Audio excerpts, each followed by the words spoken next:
Sinha, head department of botany, Jamnilal college, Hajipur.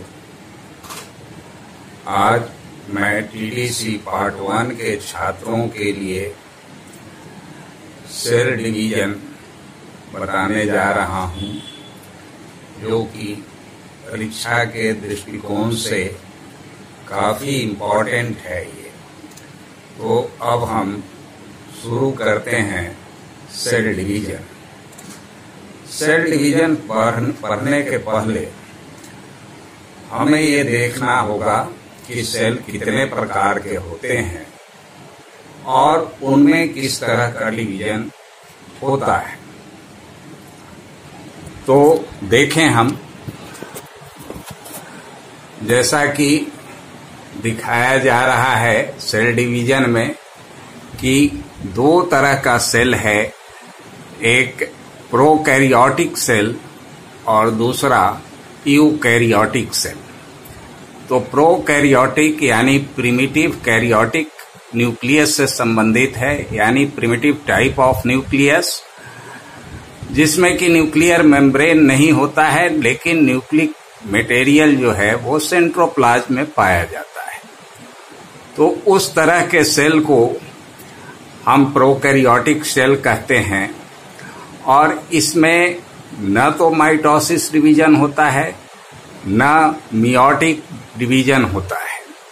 तो इस तरह के सेल में केवल एमाइटोटिक सेल डिवीजन होता है, या हम कहें कि वेजिटेटिव सेल डिवीजन होता है, ये भी कह सकते हैं। तो ये तो हुआ प्रोकैरियोटिक सेल, लेकिन जो चैप्टर मैंने शुरू किया है वो यूकैरियोटिक सेल से रिलेटेड है, और इसमें दो तरह का डिवीजन पाया जाता है। यूकैरियोटिक पहले समझ लें, यू का मतलब ट्रू है और कैरियोटिक का मतलब कैरियन से है, यानी ट्रू न्यूक्लियस वाला सेल, जिसमें न्यूक्लियर मेम्ब्रेन हो न्यूक्लियस के बाहर, उसके अंदर न्यूक्लियोप्लाज्म हो, न्यूक्लियोलस हो और क्रोमोजोम हो या क्रोमैटिन रेटिकुलम। तो इस तरह का जो ट्रू न्यूक्लियस वाला सेल है, इसमें दो तरह का डिवीजन होता है, एक माइटोसिस और दूसरा मियोटिक सेल डिवीजन।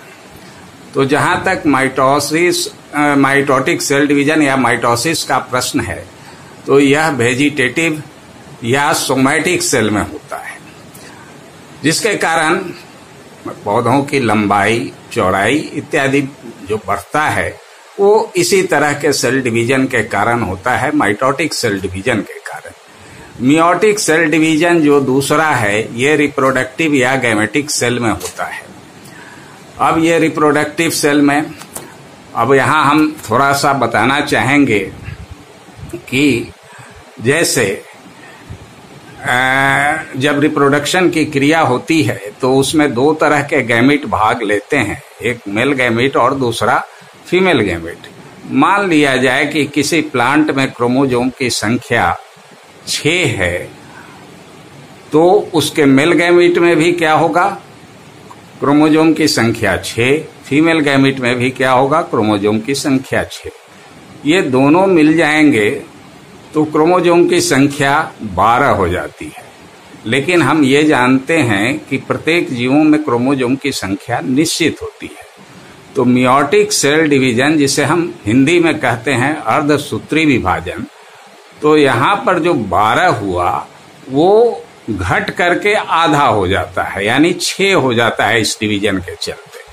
तो इसे अर्धसूत्री विभाजन, जिसमें कि क्रोमोजोम की संख्या घट करके आधी हो जाती है। और माइटोटिक यानी समसूत्री विभाजन, इसमें क्या होता है कि जितना क्रोमोजोम होता है, यदि 6 है तो इससे 2 सेल बनते हैं। एक सेल से कितना सेल बनेगा, 2 सेल बनेगा, और दोनों में क्रोमोजोम की संख्या उतनी ही रहेगी जितना कि पैतृक सेल में रहा। लेकिन मियोटिक में एक सेल से 4 सेल का निर्माण होता है, और क्रोमोजोम की संख्या घट करके कितनी हो जाती है, आधी हो जाती है।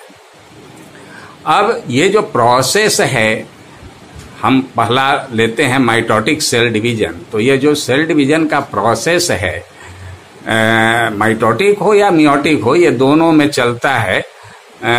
लेकिन चूंकि हम माइटोसिस यहाँ डिस्कशन कर रहे हैं, इसलिए माइटोसिस के बारे में ही बताएंगे।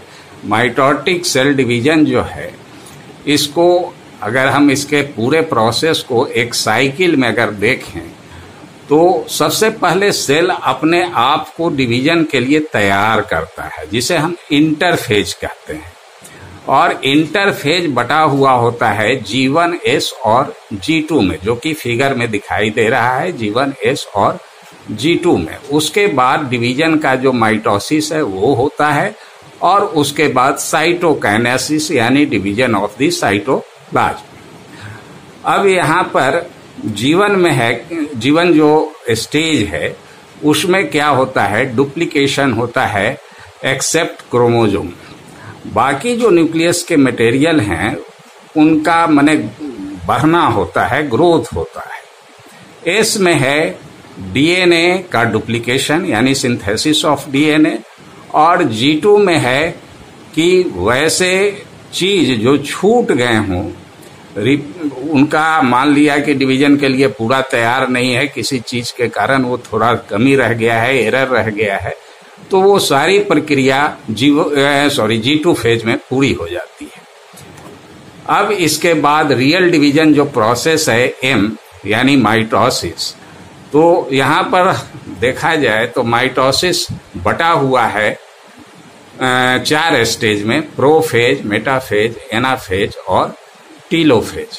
अब हम प्रोफेज को देखें तो प्रोफेज पहला जो फिगर यहाँ 1 करके बनाया हुआ है, इसमें एक सेल है, उसके अंदर न्यूक्लियस है।